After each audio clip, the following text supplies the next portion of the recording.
တောက်ကြသာသမီကျွန်တော်ရဲ့မိတ်ဆွေပေါင်းမင်္ဂလာပါနော်အဲ့တော့တောက်ကြသာသမီတွေအတွက်ပထမဆုံးကြာလာတဲ့တေတော်နမိတ်ကကြတော့ကင်းဆိုတာဘယင်ဆိုတဲ့ကတ်ကြတော့ဆိုတော့အသေးစတင်ခြင်းအသေးပေါ်ပေါက်ခြင်းအသေးဖန်တီးနိုင်တာပေါ့နော်စိတ်ကူးအသေးရည်ရွယ်ချက်အသေးအလုပ်သေးနေရာသေးနိုင်ငံသေးအဲ့လိုအဲ့ဒါတွေကိုညွှန်ပြတဲ့တေတော်နမိတ်ဖြစ်ပါတယ်ဒါကြောင့်တောက်ကြသာသမီတွေအတွက်အသေးပေါ်မယ်ပေါ့နော်ဘာအသေးတွေပေါ်မှာလဲဆိုတော့အလုပ်သေးတွေပေါ်မယ်နေရာအသစ်ကို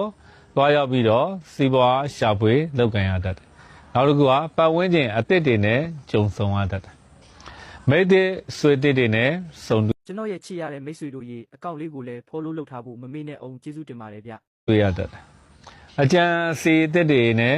စတင်ရတတ်တယ်။အဲ့တော့ဒီချိန်မှာကိုယ့်ဘဝအတွက်အလုပ်သစ်နေရာသစ်နိုင်ငံသစ်အသစ်တွေအကံကြမ္မာအခွင့်အရေးခွင့်လန်းအသစ်တွေလည်းပေါ်ပေါက်တတ်ပါတယ်အဲ့တော့အဲ့ဒီနမိတ်တွေအားလုံးဟာကောင်းသောနမိတ်တွေဖြစ်ပါတယ်အလုပ်တွေပြောင်းဖို့အတွက်စိတ်ကူးရှိတဲ့တောက်ကြသားသမီးတွေအတွက်ဆိုရင်ပြောင်းသင့်တယ်အလုပ်တွေရှာဖို့ကြည်ရွယ်ထားတဲ့သူတွေလွယ်ကူကူရနိုင်တဲ့ကံတာတာမျိုးရှိလက်ရှိအလုပ်ကနေထွက်မယ်တခြားအလုပ်ကိုပြောင်းမယ်လက်ရှိနိုင်ငံနေပြီးတော့တခြားနိုင်ငံကိုပြောင်းအဟောင်းသောအခြေအနေတွေကနေပြီးတော့အသစ်သောအခြေအနေတွေကိုအပြောင်းလဲလုပ်ဖို့အတွက်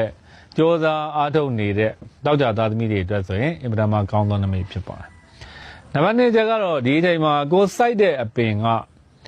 ဖြစ်ထွန်းတာပေါ့နော်။အောင်မြင်တဲ့ကံကြမ္မာနမိတ်ဖြစ်ပါတယ်။ဒါကြောင့်မလို့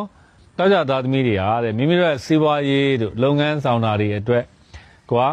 လုပ်ငန်းတွေစတင်တဲ့အခါကြိုးစားတဲ့အခါဆောင်ရွက်တဲ့အခါလွယ်ကူကူပဲဖြစ်မြောက်ပြီးတော့အောင်မြင်နိုင်တဲ့အချိန်ကာလမျိုးဖြစ်ပါတယ်။အဲ့တော့လုပ်ရင်ကောင်းမလားမကောင်းဘူးလားလုပ်တင်လားမလုပ်တင်ဘူးလားစိတ်ထဲမှာဆုံးဖြတ်ချက်ချဖို့ခဲရင်နေတဲ့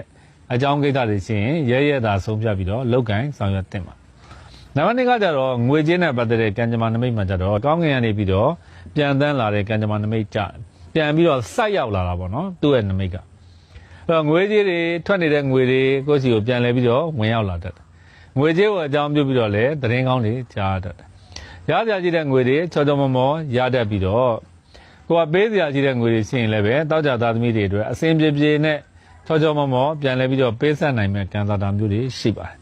။ဒါငွေချင်းနဲ့ပတ်သက်ပြီးတော့ပူပန်သောကရောက်နေတဲ့သူတွေရှိရင်လည်းပြေလည်သွားဖို့ရှိတယ်။ဒီပေါက်တဲ့ကဲ့သို့ငွေတွေဝင်လာတတ်ပါတယ်။အမွေရတဲ့ကဲ့သို့ငွေတွေဝင်လာတတ်ဖို့ရှိပါတယ်။ငွေချင်းနဲ့ပတ်သက်ပြီးတော့အစဉ်မပြေဖြစ်နေတဲ့လူတွေရှိရင်တော့စိတ်မပူနဲ့လို့ပဲပြောချင်ပါတယ်နော်။